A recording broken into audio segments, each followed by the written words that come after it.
Hello and welcome to our philosophical talks. We have missed you a lot because last week we didn't have these philosophical talks, but now we are back and we're very glad to see you all. Today, right now, we are having a great talk with a great American artist, scientist, and also a philosopher, S.Friedman, and also New York Times announce him a great philosopher, and today he's going to introduce himself and give his talk. Please feel free to ask your questions, to give your feedback. We'll be very happy to answer them. Thank you and have enjoy this talk. Thank you. Thank you very much, Aaliyah. I also want to thank Consul General Eric Meyer, Elmira, Tracy, Dana of the American Consulate in Almaty for the opportunity to continue to address you on a wide range of issues relating to philosophy and, I hope, illuminated by the philosophical perspective. Now, today's talk is dedicated to Victory Day. It's a day that we in the United States do not honestly celebrate. If I asked, 100 people, what the significance of May 9th is, chances are people wouldn't know. Like in this country, we know December 7th, Pearl Harbor Day. That's the most remembered day associated with World War II, partly because that was a day when the United States was attacked. Otherwise, we were not under the type of threat that the Soviet Union was, that Europe was, due to the machinations, the aspirations, the ambitions of Nazi Germany, and the Axis powers. When I think of World War II and Victory Day in general, what immediately comes to my mind is a quotation from Dostoevsky, actually one of the final things that Dostoevsky ever wrote. And it goes, "It is clear that evil is buried more deeply in humanity than the cure-all socialists think, that evil cannot be avoided in any organization of society, that it is from a man's heart and soul alone that abnormality and sin arise, and that the laws which govern man's spirit are still so unknown and so uncertain that there are not and cannot be any definitive cures or decisions, but that there is only he who says, 'Vengeance is mine, I will repay.'" Now, Dostoevsky was fundamentally a religious spirit. He's talking about divine retribution. Now, philosophically, we've explored the form in which God, a deity, can exercise that type of retribution, can redeem the past. And the governing philosophical idea behind that is summarized in an aphorism of mine that I've referred to on a number of occasions. The past cannot guarantee the future decides the past. And I expand upon that in a section in the books of Joshua. I give it a type of poetic interpretation and development. And that goes that God can change his mind and rescue or reverse whatever has been left behind, even as to a Holocaust and anything ever lost. And if you dare think otherwise, you do not view the future with untainted eyes, but everything you see is the devil in disguise. And what you fail to recognize is the source of all your pain and all your excoriating cries. And you will suffocate under an avalanche of cascading skies. And that is the tragic vision that undergoes revision in the practice of excision at the limit of precision. So that's a philosophical response to the question of how can one redeem the past? How can one address the horrors? How can one somehow make amends, somehow transform, even what seems so fixed in horror, in the human experience?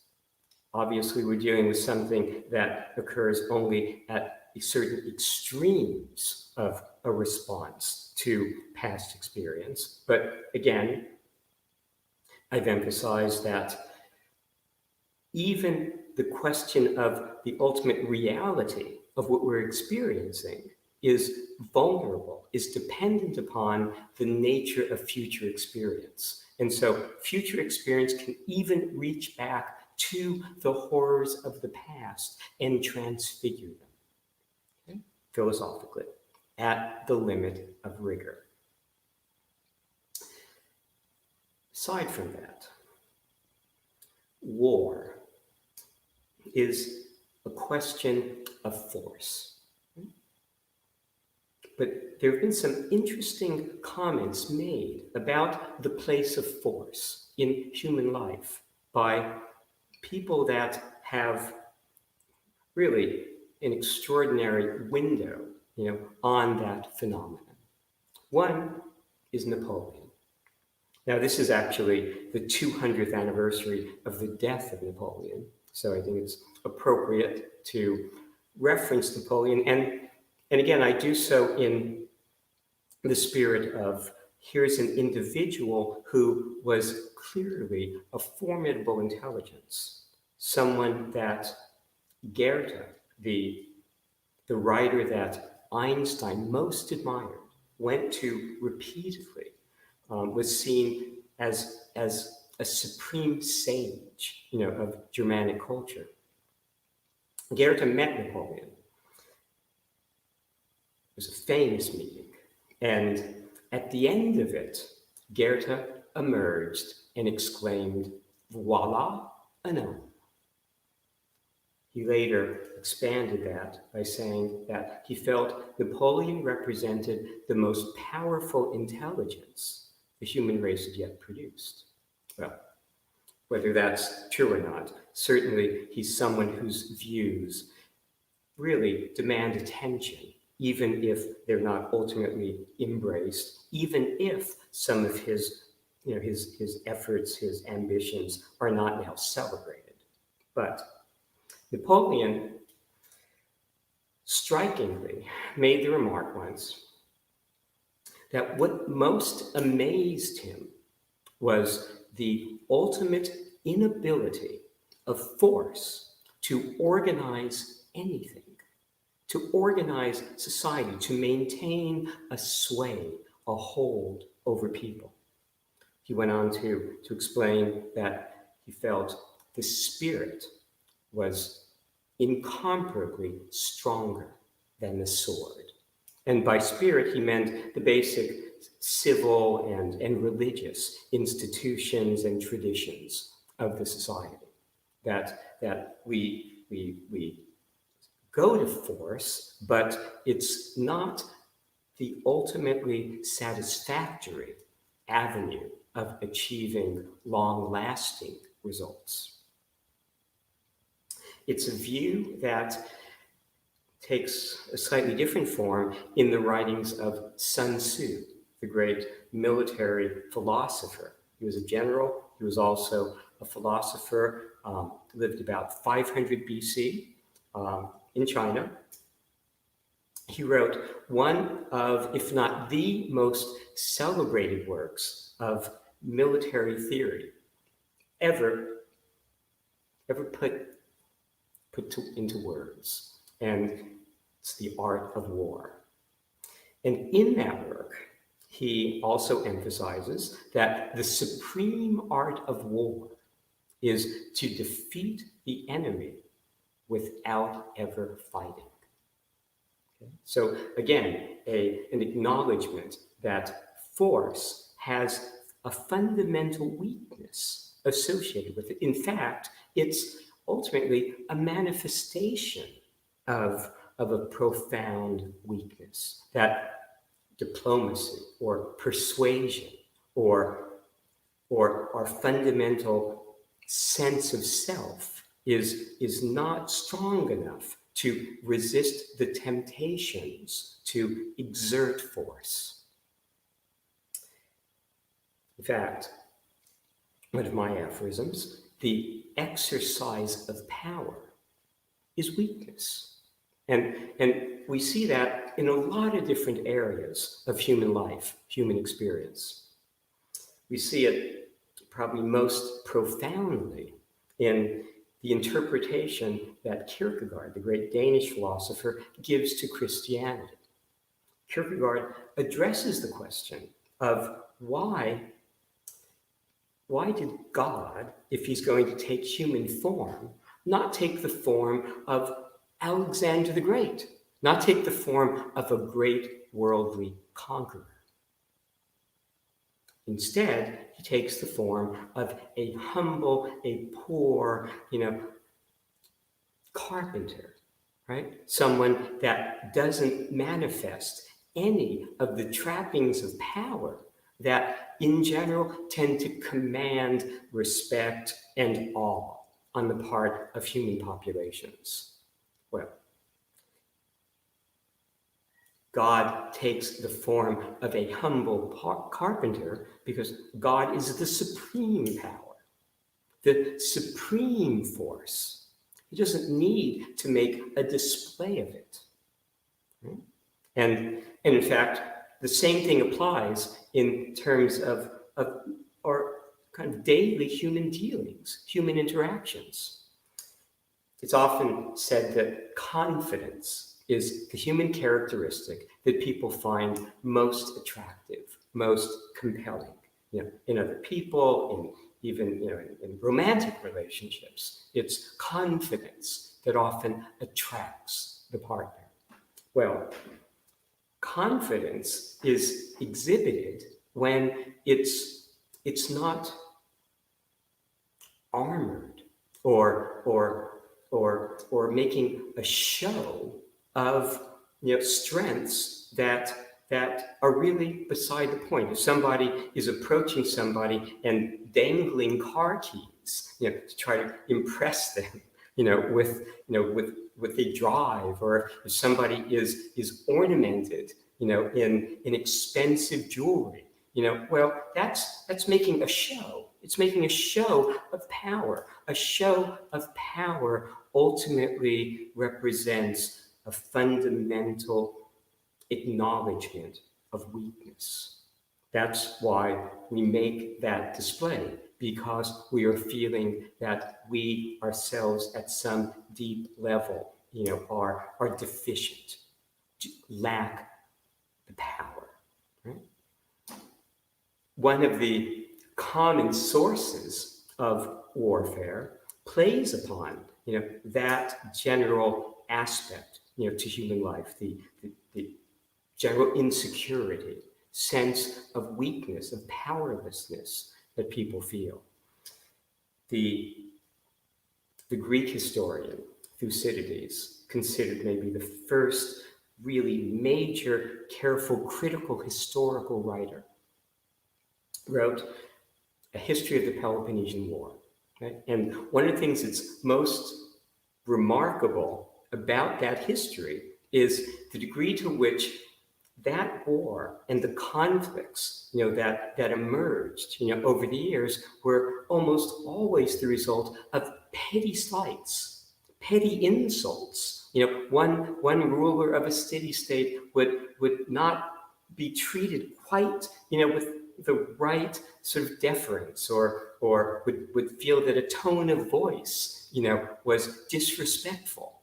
And that would be the igniting factor, because what? Because of the fundamental sense of weakness or insecurity. The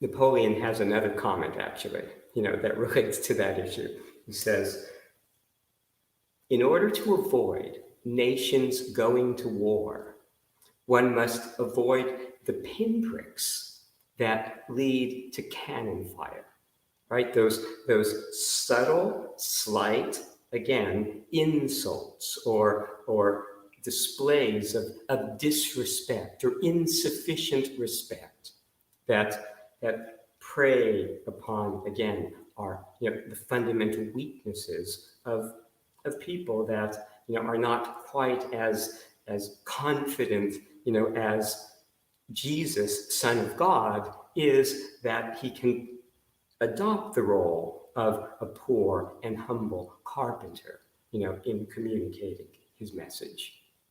So, power is, again, typically an admission of weakness. One never wants to have to use it.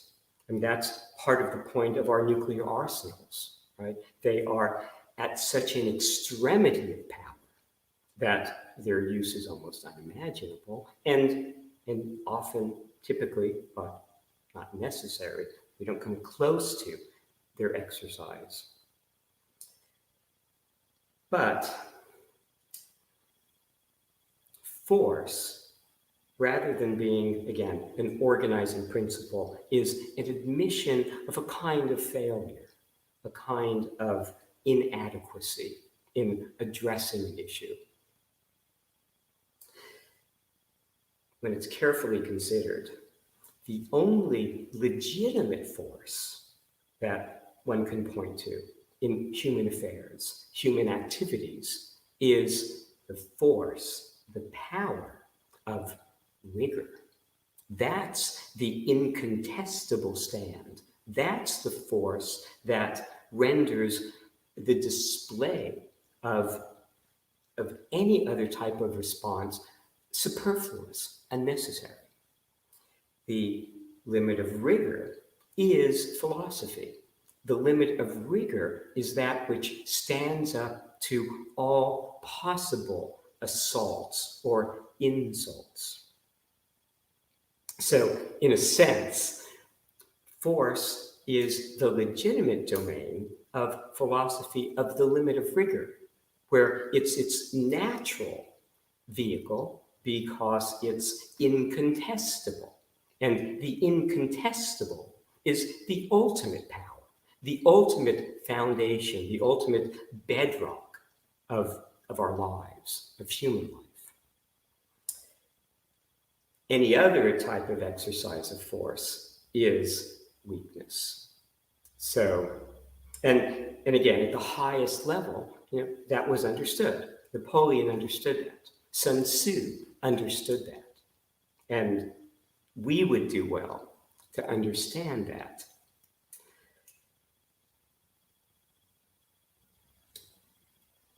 Okay, so where does, aside from the kindling of a sense of weakness or inadequacy, that leaves us vulnerable to a sense of personal slight, if we're a ruler, that again can mobilize forces against, the perpetrator of the slight. But another fundamental aspect behind the wars of nations, nation states, the wars that have occupied so much of human history and human energy and led to so much horror, is actually what the United States' founding fathers called factionalism, our tendency to identify with groups, right? So that there is us and there is them. That sense of identification with a group is actually the essence of what the heuristic is. Remember, the philosophic, the epistemic is rigor. Rigor deals with difference, distinction, the fact that any two objects, any two people are rigorously different. The heuristic deals with approximate similarities. And it's those approximations that allow us to sort of associate with groups to which we will establish allegiances so that we are now set up for conflict between ourselves, our group, and opposing groups. The ultimate response to that fundamental source of conflict among peoples, among nations, is found, as one might imagine, at certain extremes of representation.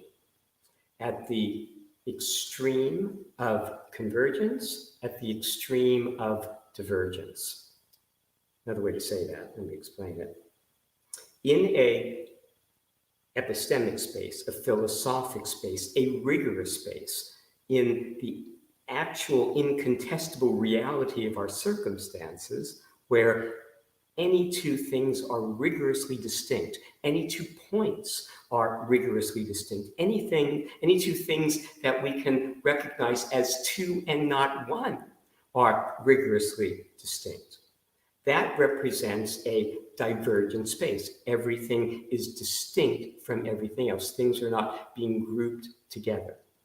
When we exist, when we recognize the reality of the epistemic space, that rigorous field, well, in principle, there can be no conflict, right? Because all the points are distinct and divergent. They are not rushing towards each other. They are moving apart from each other in a display of singular dignity, point by point by point. That is the nature of existence per se. We exist in difference from everything else. That's the condition ultimately of what religions have aspired to that's the rigorous condition of what religions have aspired to as salvation. That whatever applies to others need not apply to us. That mortality need not apply to us because we are distinct in at least one way from anything that has ever died. It's the way that rigor deconceptualizes, strips the world of concepts, as Buddhism strips the world of concepts, though Buddhism's analysis is not quite rigorous. Buddhism's analysis is based upon an analysis of change that involves some assumptions that actually are in the nature of beliefs. And so Buddhism is a system of belief. It's a religion. Philosophy is an incontestability, a rigor, and the nature of that rigor is grounded in the distinction of one point from another, right? That avoids fundamental conflict. The other response to the issue of factionalism, of group identification, is the heuristic taken to its limit. Remember, when a heuristic space is a convergent space, things coming together, that naturally will produce conflict. In fact, conflict is a mode of convergence, of things coming together. But when all things come together universally to produce a singular thing, well, that's how the concept of God or deity or divinity functions.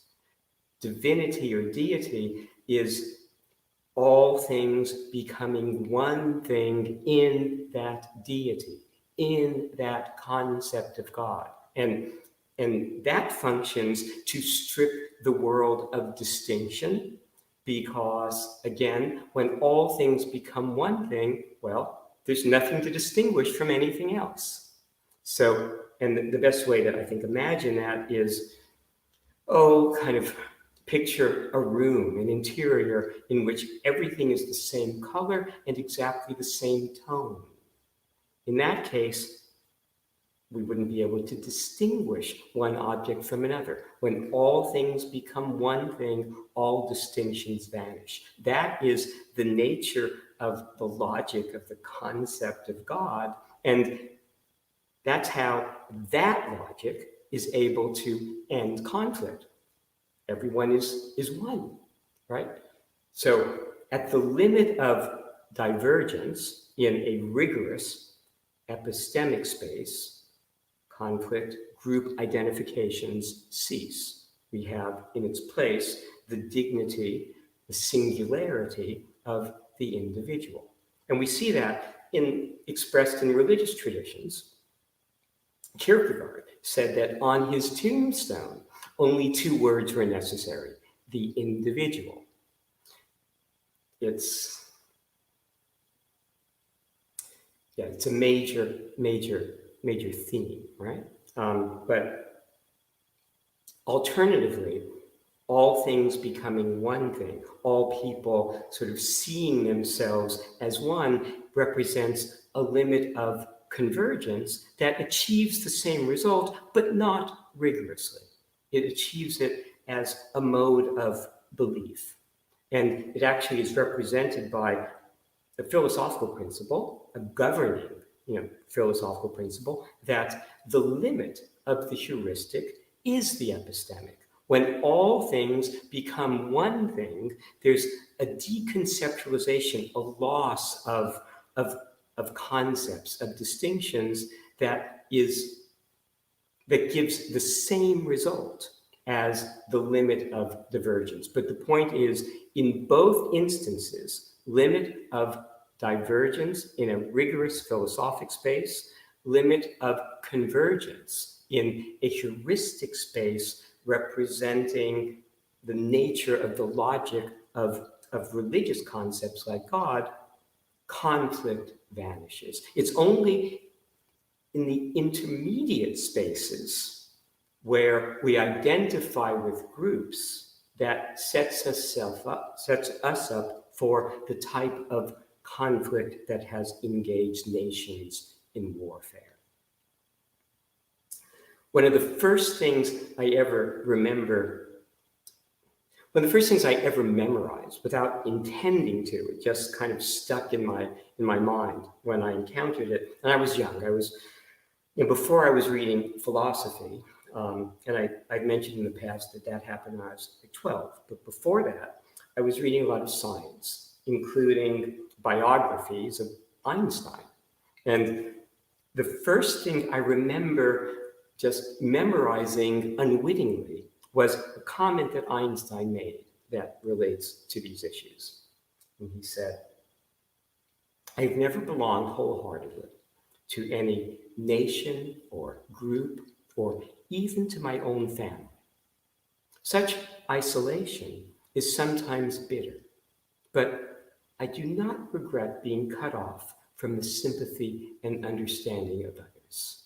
I lose something by it, to be sure, but I gain in being rendered independent of the customs, opinions, and prejudices of others."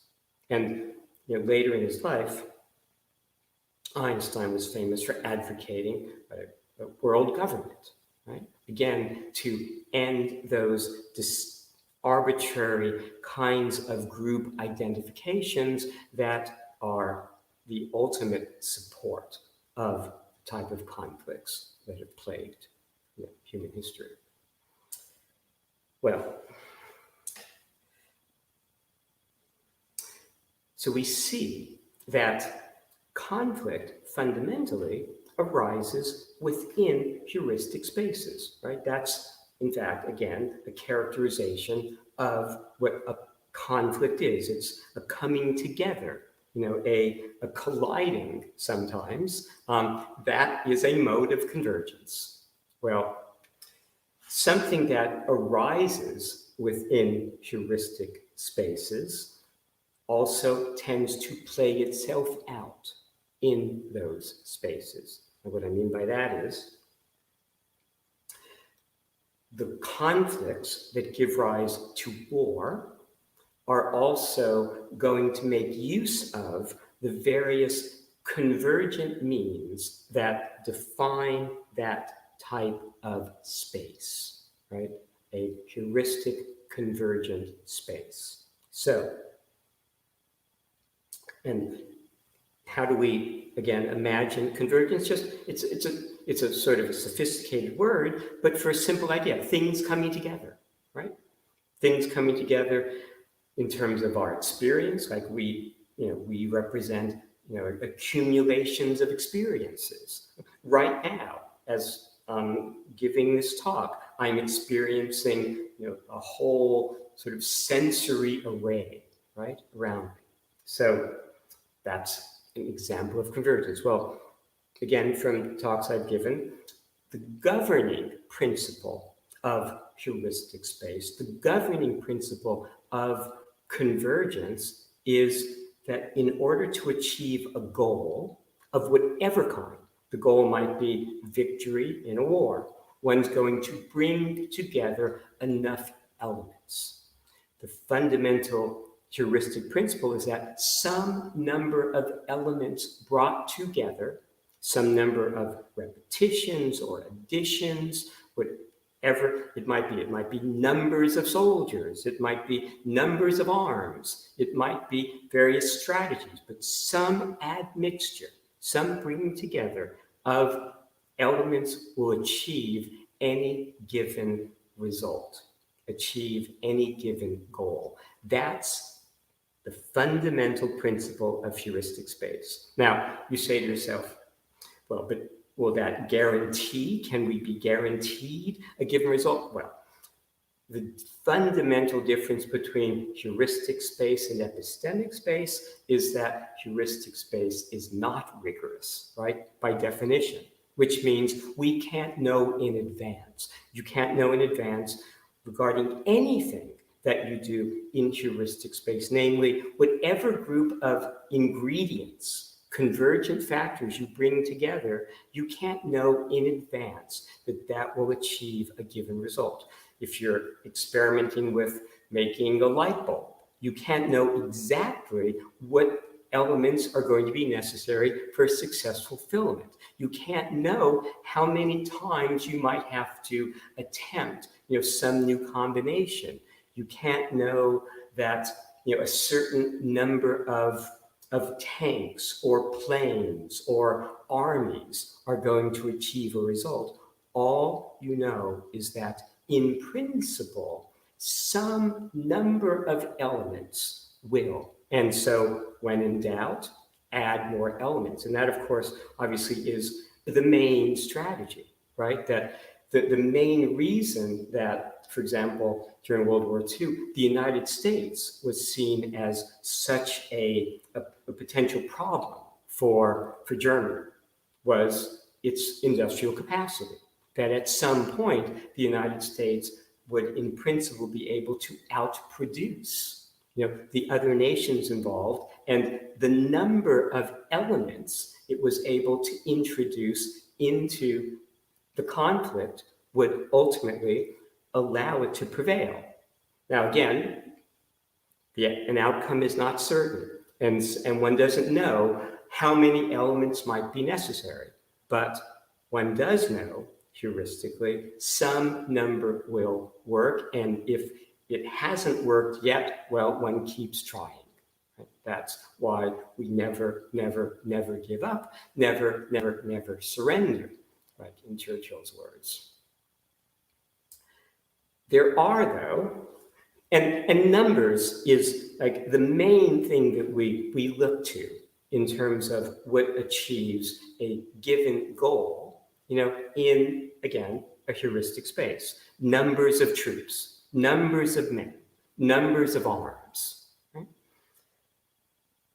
Aside from numbers, there are other elements at play. There can be like elements that order, the things that we're bringing together, that put them in a certain pattern, a certain configuration. That matters too. An ordering, a configuration is a convergent element.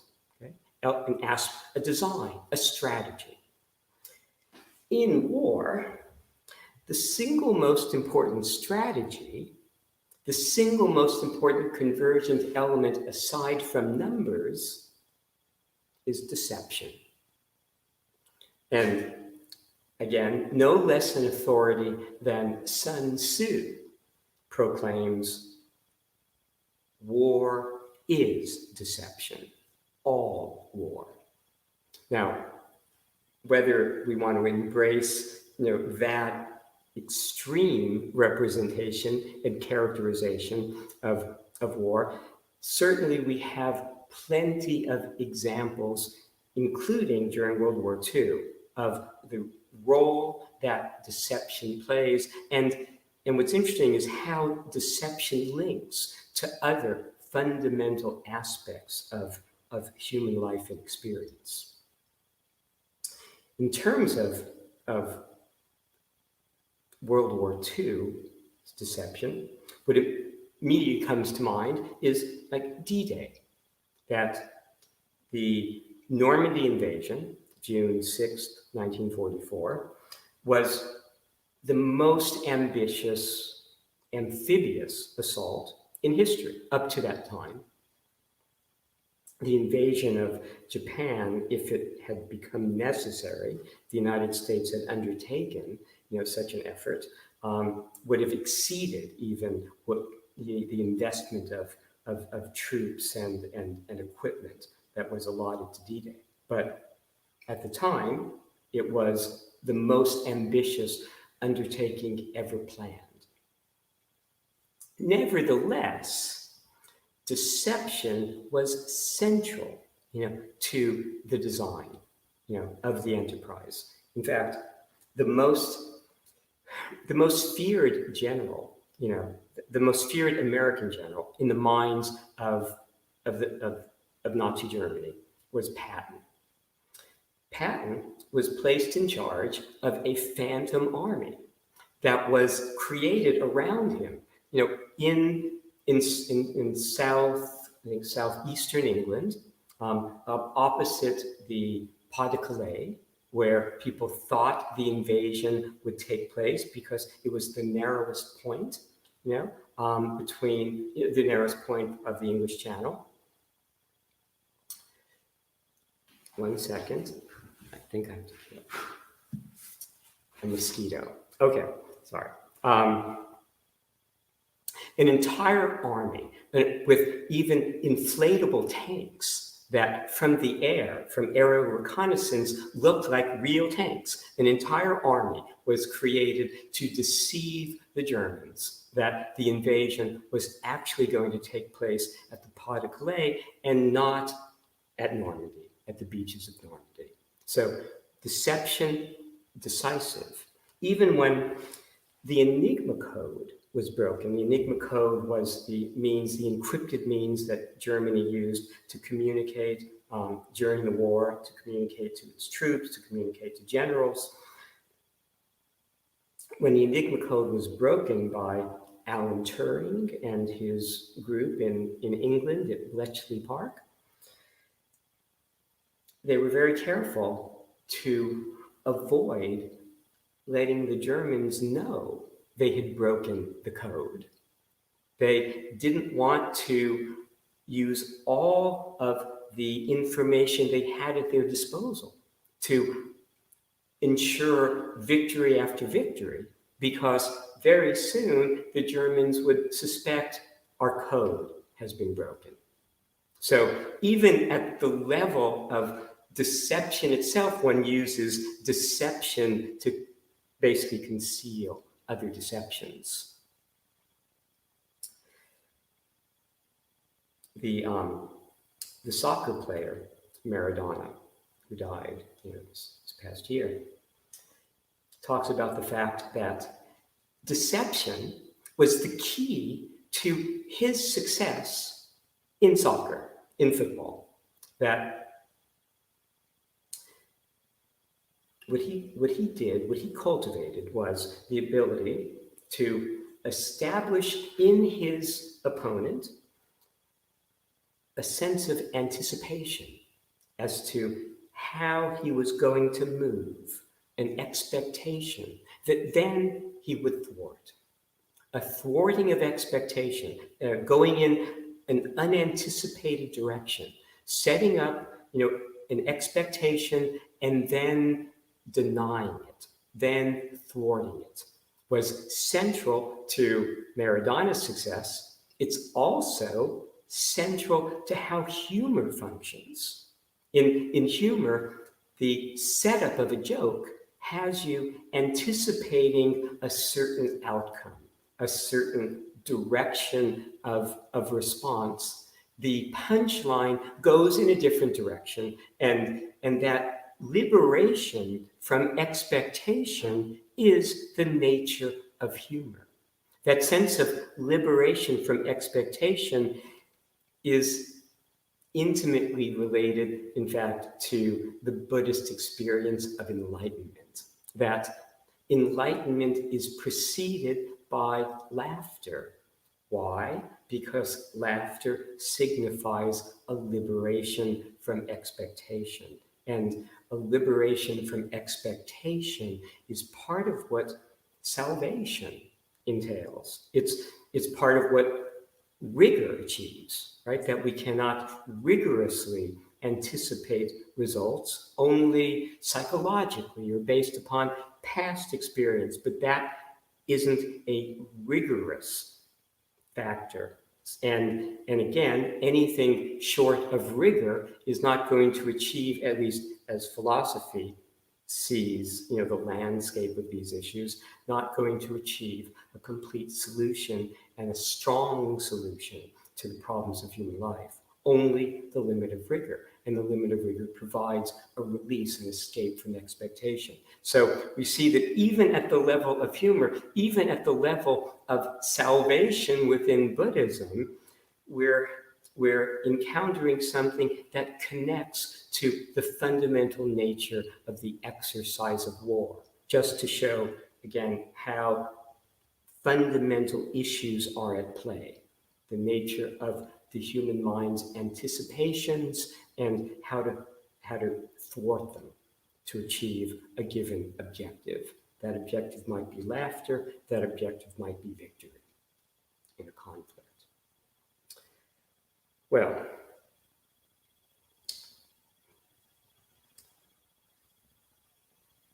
okay, I want to now turn to the issue more directly of World War II, and especially the issue of the Eastern Front.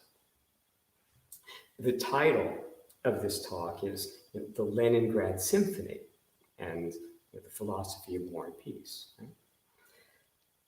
The Leningrad Symphony was created during World War II. Let me give you some background, though. First, obviously, a great deal has been written about the war, and we could spend weeks, discussing, significant aspects of it. I just want to point to some things that I think are sort of central and maybe not quite as commonly appreciated. One is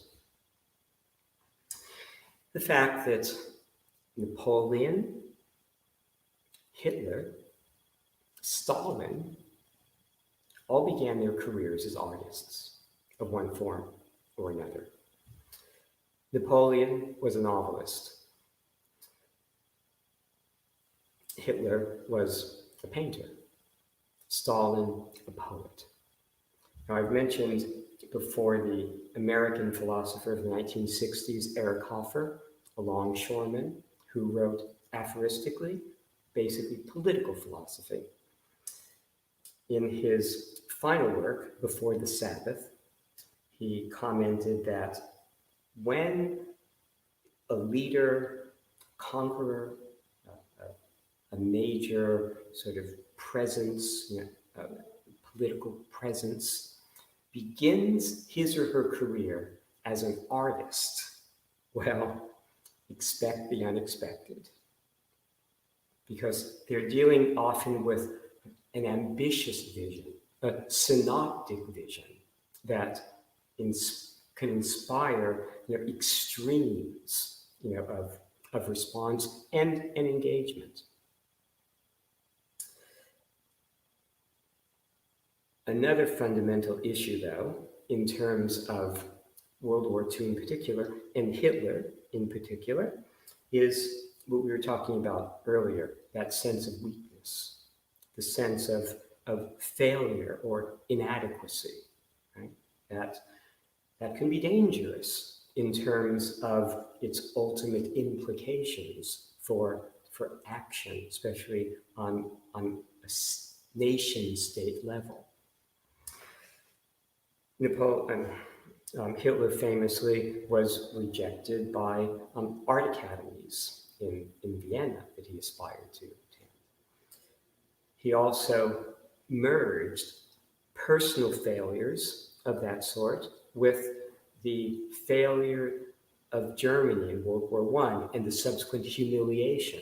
It's been obviously written about extensively. That sense of humiliation of a proud people, people that were scientifically advanced, culturally advanced, but now humbled. Well, a sense of weakness is, again, a fundamental progenitor, of the exercise of force. And we see that, playing out horrifically and tragically, right, in the years, the 30s and 40s.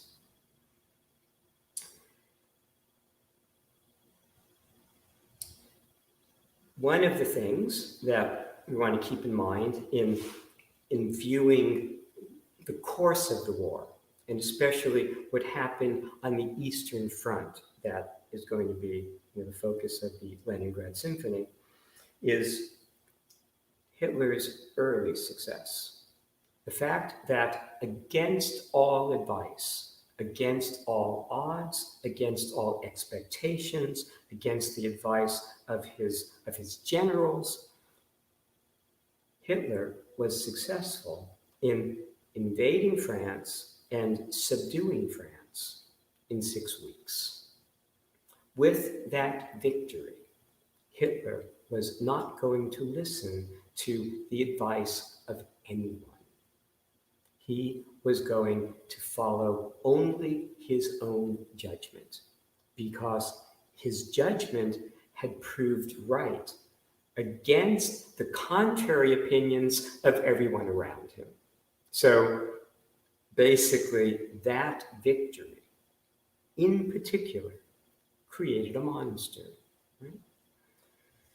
It meant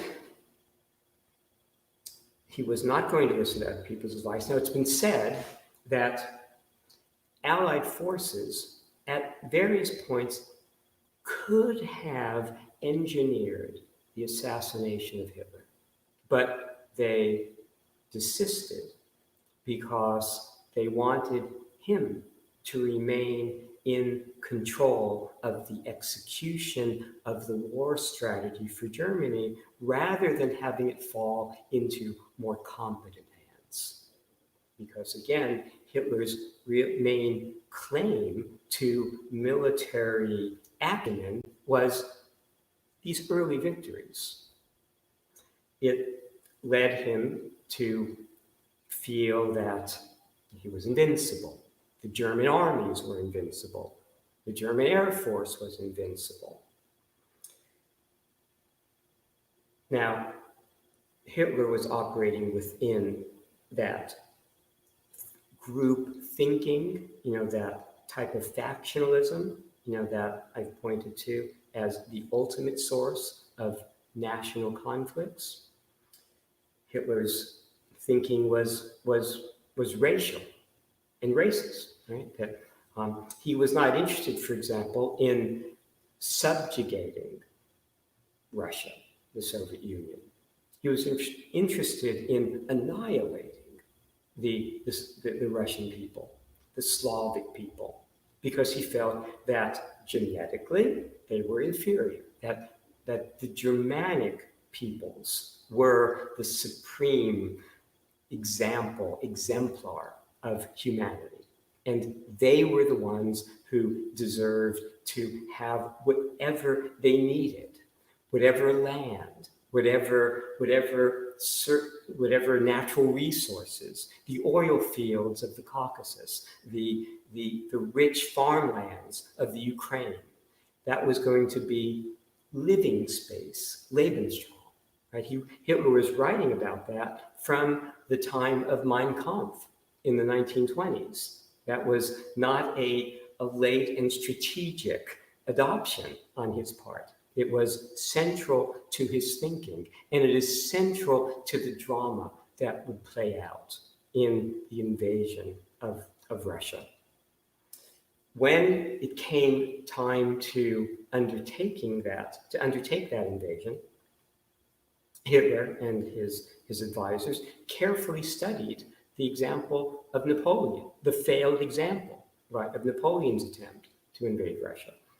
Napoleon invaded with about 600,000 men. Sometimes you see figures as high as 750,000. Hitler had assembled a force of over 3.5 million men. This was going to be the largest invasion ever attempted that we know of in human history. And Hitler felt that given the extent of Stalin's purges, for example, which had eliminated a lot of the military intelligentsia of the country, and given what he thought was the inherent genetic and cultural inferiority of the Slavic peoples, of the Russian people, that victory should be possible within a matter of a few months. Right? Stalin, on the other hand, even though he didn't trust Hitler, and even though they had a non-aggression pact that was not likely to prevail indefinitely, felt that Hitler wouldn't attack, or if he did, that the Soviet Union had the resources to withstand an invasion. Ultimately, Stalin was right.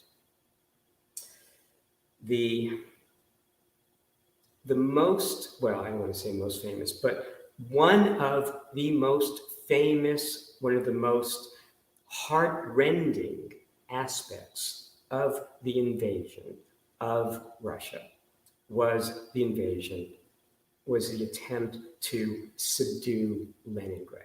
Now, the invasion was designed to have three main objectives: Stalingrad and the oil fields of the south of the Caucasus, the rich fields of the Ukraine and Moscow in the center, and Leningrad to the north. When it came to Leningrad, Hitler was not interested in preserving the city.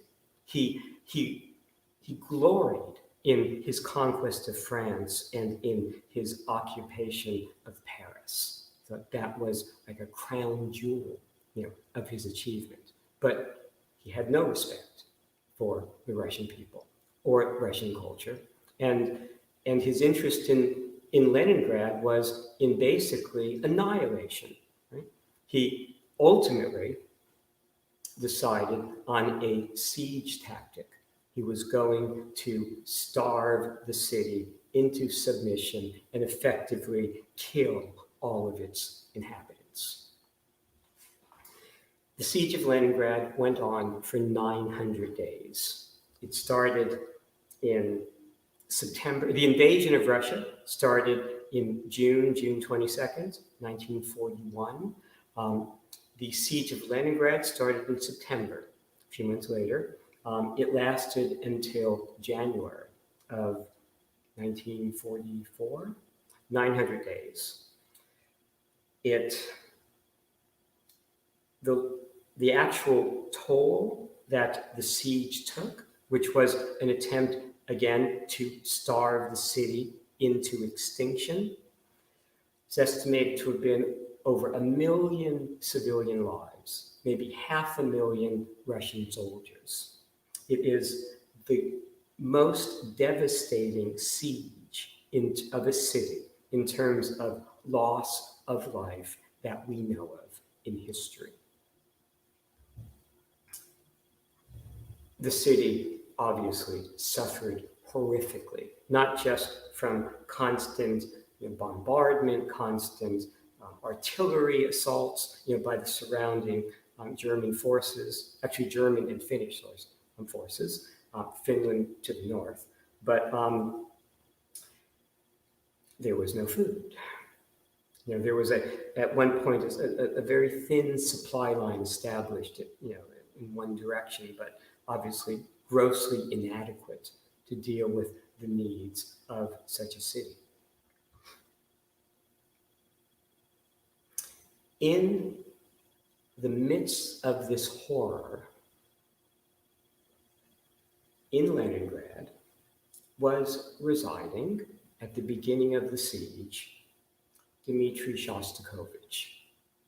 Shostakovich is probably one of the two greatest Russian composers who ever lived, along with Stravinsky, at least in my assessment. Shostakovich was one of my favorite composers when I was younger. In fact, I remember when I was interviewed for college, the Yale interviewer, I was applying to Yale University among colleges, and the Yale interviewer happened to come to my house.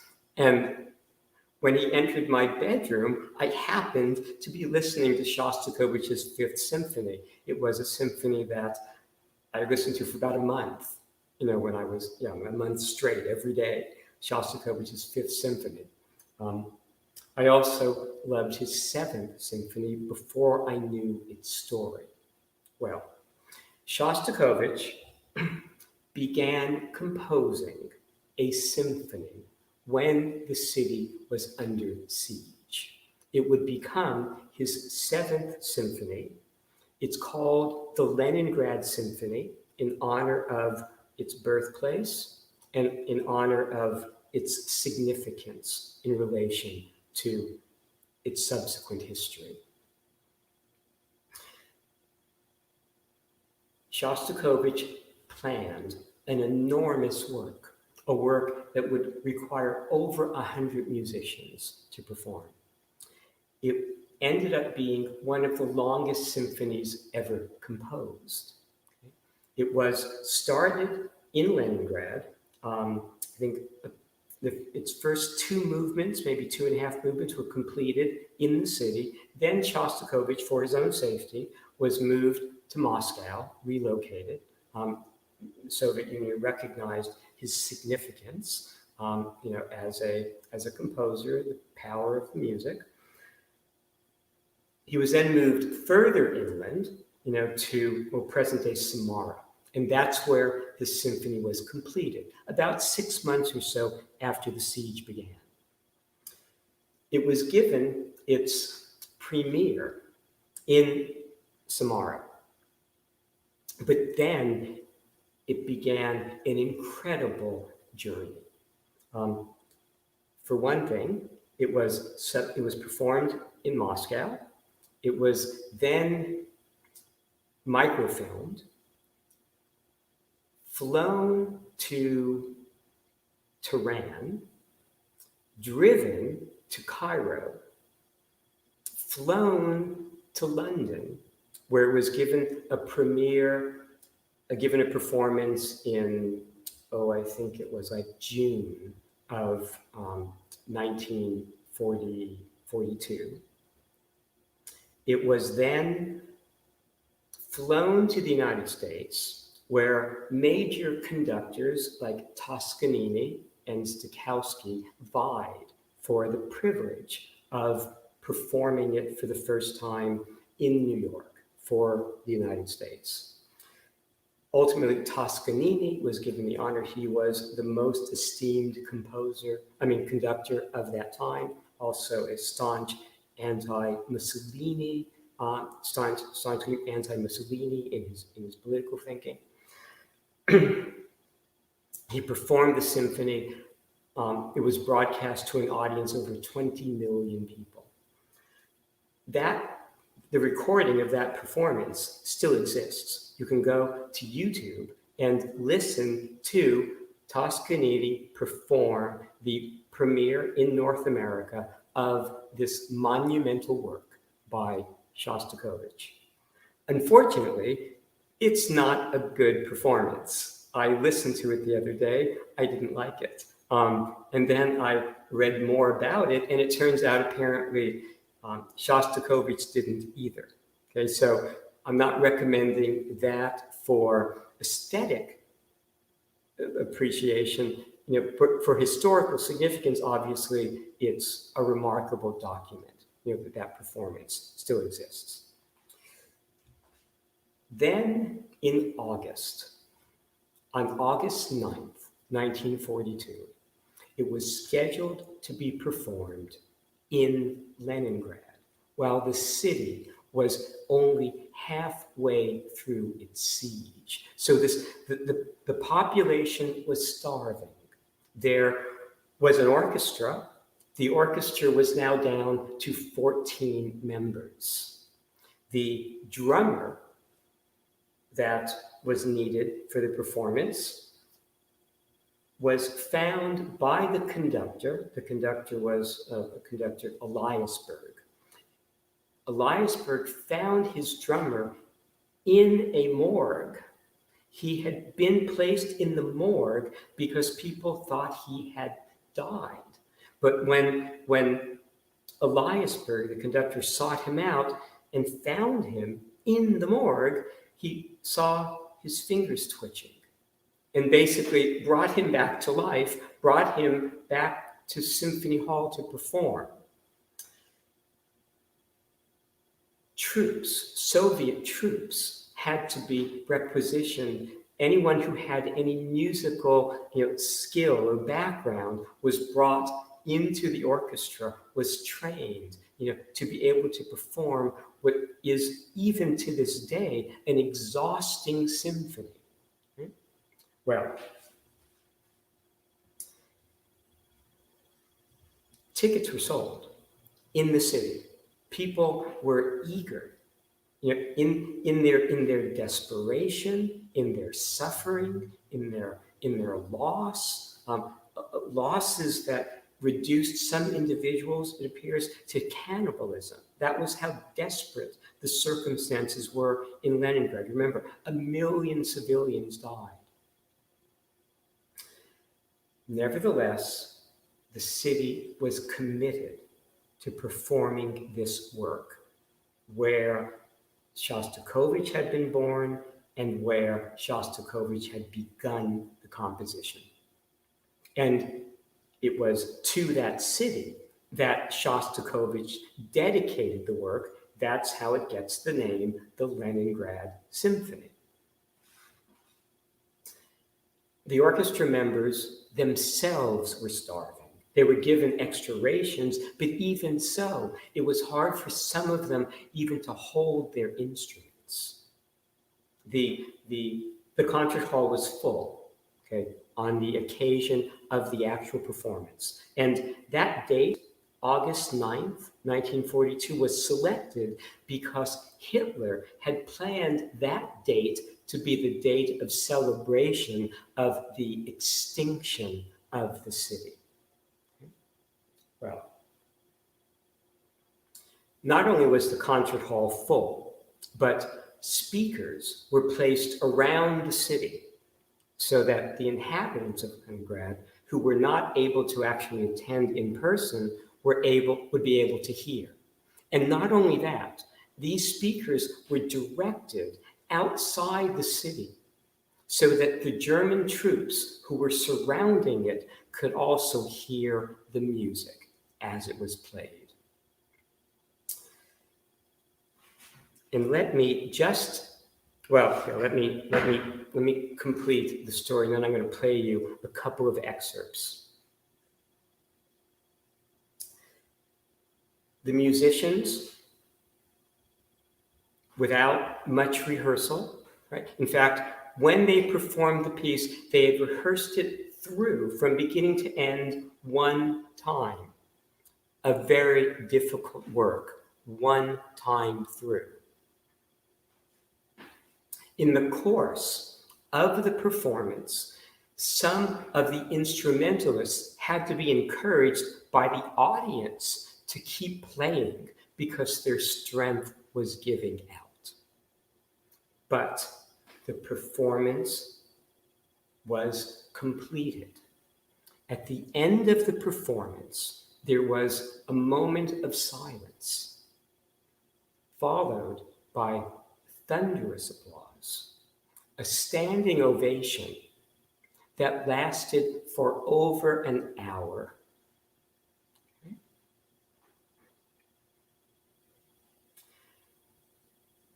Some years later, the conductor, again, Eliasberg, met with some of the German soldiers who had been encamped outside the city, part of the siege.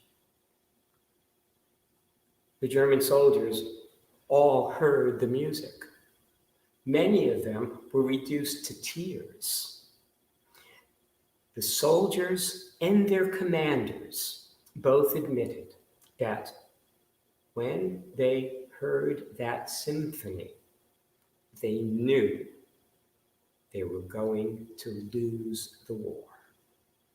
They knew that there was no way that they were going to be able to defeat a people capable of producing such a work, such a symphony, such a response to the horror of their circumstance that completely transfigured their experience. They knew that their cause was ultimately lost. The siege continued for another 500 days, but that moment is often considered a turning point, maybe the turning point. And in terms of convergence, we have that psychological element that can be decisive, in victory. It was said at that time that Shostakovich was more powerful than Hitler. That's the magnitude of what was achieved. And I'm going to play a little bit, just, again, it's a very long work. I'm going to play just a couple minutes, just so you get a sense of what the audience in Leningrad, with the German soldiers, with the world, was hearing. Because that symphony was performed about 100 times, in the months following its completion. 100 times around the world. So here is how it begins.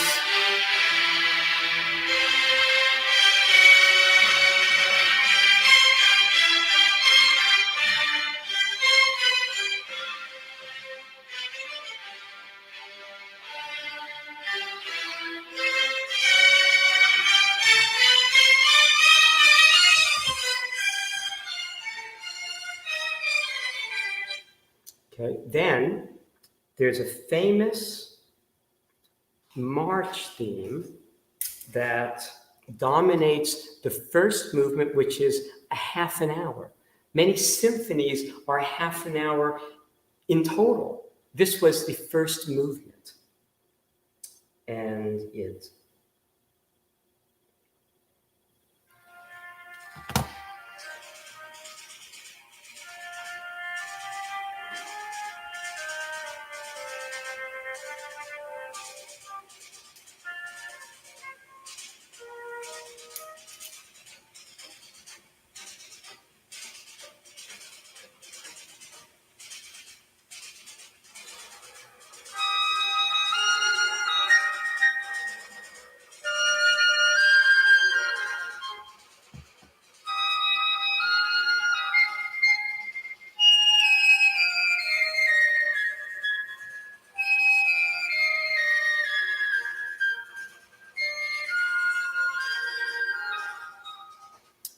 And finally, I just want to play you a minute of the final moments of the symphony. Again, just to give you a sense of what the experience was like.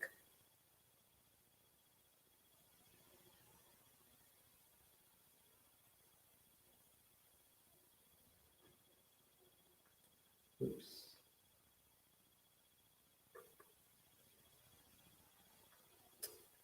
Okay, I'm sorry, I'm having a little bit of trouble here with the phone. Let's see if this is better.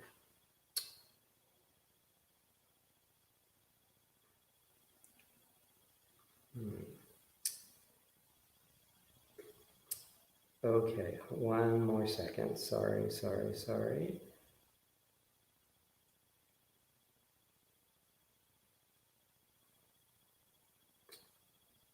Okay, well, maybe. Oh, wait. Is this it?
Okay, so that is a testament to the human spirit, and that is one of the elements that was contributory to the ultimate Allied victory in that war. One thing that comes to mind when such music, is discussed or is under consideration is a story told by a musicologist, Lucian Price, a famous musicologist of the first half of the 20th century. During World War II, at some point, he visited the composer Sibelius, Jan Sibelius. They talked about a whole variety of issues, especially the horror of the war. And at some point in the middle of the conversation, Sibelius stopped speaking and began humming a section of a trio by Beethoven. And while he was humming that music, Price was thinking to himself, as he later recalled, knowing and loving that trio of Beethoven's, and having composed perhaps as great music himself, Sibelius too must know, and far better than you or I, that although the world is no great shakes, the future problematical, and no telling what may become of us, so long as there is such music in the world, there is always something we can do about the worst that the world can do to us. For eternal life is not a duration, it is an intensity. Okay, so I want to close with 3 short valedictories, acknowledgments of death, the death, that is, the most pervasive feature of war. One is by the American writer of the 19th century, Herman Melville, most famous for Moby Dick, but his second most famous and most celebrated work is Billy Budd, about a sailor who represents a Christ figure. Someone who is pure in spirit, innocent, somewhat like the main character of Dostoevsky's The Idiot. He's a sailor who inspires envy on the part of the master of arms of the ship. And through a series of events and mishaps, Billy Budd is sentenced to be hanged at sea. Christ figures, often, suffer horrific fates, right? So Billy Budd is sentenced to be hanged. And the moment of his death is described by Melville in some of the most compelling words ever given to the description of death and the transcendence of it. And this I didn't memorize. I haven't memorized this. I'm going to read this. It's very short. And it goes like this.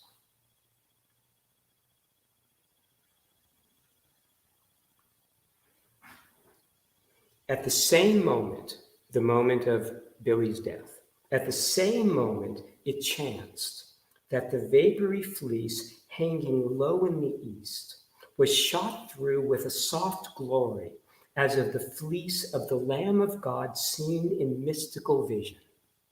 And simultaneously therewith, watched by the wedged mass of upturned faces, Billy ascended, and ascending, took the full rose of the dawn. Now, those words, that valedictory, inspired another short valedictory by the early 20th century journalist, William Allen White, written for his daughter, his 16-year-old daughter, who died in a horse riding accident. And you'll see how closely it mirrors what Melville wrote. A rift in the clouds in a gray day threw a shaft of sunlight upon her coffin as her nervous, energetic little body sank to its last sleep. But the soul of her, the glowing, gorgeous, fervent soul of her, surely was flaming in eager joy upon some other dawn. And finally, from Joshua, a valedictory relating to Joan of Arc and her guide, her inspiration, St. Catherine, the patron saint also of philosophy. And Catherine sends her legions forth to embolden Joan on her journey north towards a trembling star. And the only trace is the wind on her face, blowing from afar. That concludes my tribute to Victory Day. So, thank you very much, Stephen. Unfortunately, we have got only 10 minutes, so we can dedicate them to answering a question. Yeah, probably one question. What do you think? Should I have questions from last time. I can answer some of them quickly, I think. Mm-hmm. Okay, so, sure. Let me just turn to these questions. Okay, first question. What about if we see the world through engineering instead of the sky and fields? What would it be? Okay. When I talked about blue skies and fresh fields, that was a metaphor, of Eden. That's not exactly how Eden appears. I just use that as a poetic device. The way the engineering perspective on the world is the heuristic perspective. Engineering is interested in accomplishing goals, achieving results, fashioning technologies, solving given types of problems in the physical world. The approach to solving those problems is through convergence. So engineering and the engineering vision is fundamentally a heuristic enterprise where we try to bring together the appropriate elements in appropriate combinations and sequences to achieve a given result and to have that result achievable repeatedly. So that if we engineer a cell phone, well, we can engineer 1 million such cell phones or 1 billion such cell phones, and they'll all work well, hopefully, right? So again, engineering is achieving results that are approximately the same within tolerances. But again, each individual cell phone is rigorously different. Philosophy and rigor is interested in those differences, those distinctions. Engineering needs to embrace the similarities to achieve a result that can be useful repeatedly in different contexts, for different people, in different iterations. Okay? So the vision of the world in which we see objects, we see things clustered together based on similarities, is a fundamental engineering vision. Okay? Now, another question here. Hold on a second. Okay, blue sky changes to orange. What does it mean? Okay, again, it's a poetic expression, but what I specifically had in mind is the sky is blue, right? But at the end of the day, the sun, because of the angle of the sun, begins to give us the colors of a sunset, the oranges and reds of a sunset. So that's what I'm really describing here. A deep blue sky turns to orange by a deep blue sky that we singe on high, that the sun kind of singes with its heat, turns to orange by and by, giving us a sunset. And again, the main thing I was interested in doing there was finding a rhyme for orange, which people have said traditionally does not have a rhyme in English. Again, it may not have had a rhyme based on previous ways in which English has been pronounced, but in terms of how like orange and singe are currently pronounced, at least here where I am, they rhyme. So that was my ambition. It's really a description of a sunset. Okay, let's see. I agree about classic music, but what about Alex from A Clockwork Orange? He also was listened, but had such a bad temper. Yes, and the point is this, that each person is listening, experiencing music from his or her own perspective, his or her own existence. Each person is different. It's not unreasonable. In fact, it's to be expected that people would have different responses to the same thing based upon the differences between people. So yes, Alex finds that symphony inspiring. It just, in general, inspires him in the direction of his nature, which is, yes, to do harm. But our response to a given work of art depends partly upon the work, partly upon ourselves. So there are differential responses because, again, of differences among human beings. Now, the next question, I'm not quite sure I can answer. The movie Pay It Forward, what do you think about it? I have not seen the movie, okay? Now, I know the main idea within the movie that each person is, if someone does a favor for somebody, that person repays that favor by doing favors for like 3 other people. And that multiplies the goodwill, of the population, and it basically improves human life. Obviously, if one can engineer such a thing, it's not a bad direction to go in. It is an illustration of convergence of numbers, right? The more numbers of people doing anything, the stronger the result can be, right? The more people that wear masks, the more we're going to be able to control the pandemic. The more people that fight in a war, the more likely we are to achieve a victory. The more people that do good to others, the more people are going to overall benefit. So again, in a convergent space, numbers ultimately are decisive. In one of my aphorisms is numbers govern contingency, govern what happens, okay? And that's also the nature of thermodynamics, but for another time. And there's one more question. Can we control our science experiments? And the answer that I've given a number of times is no.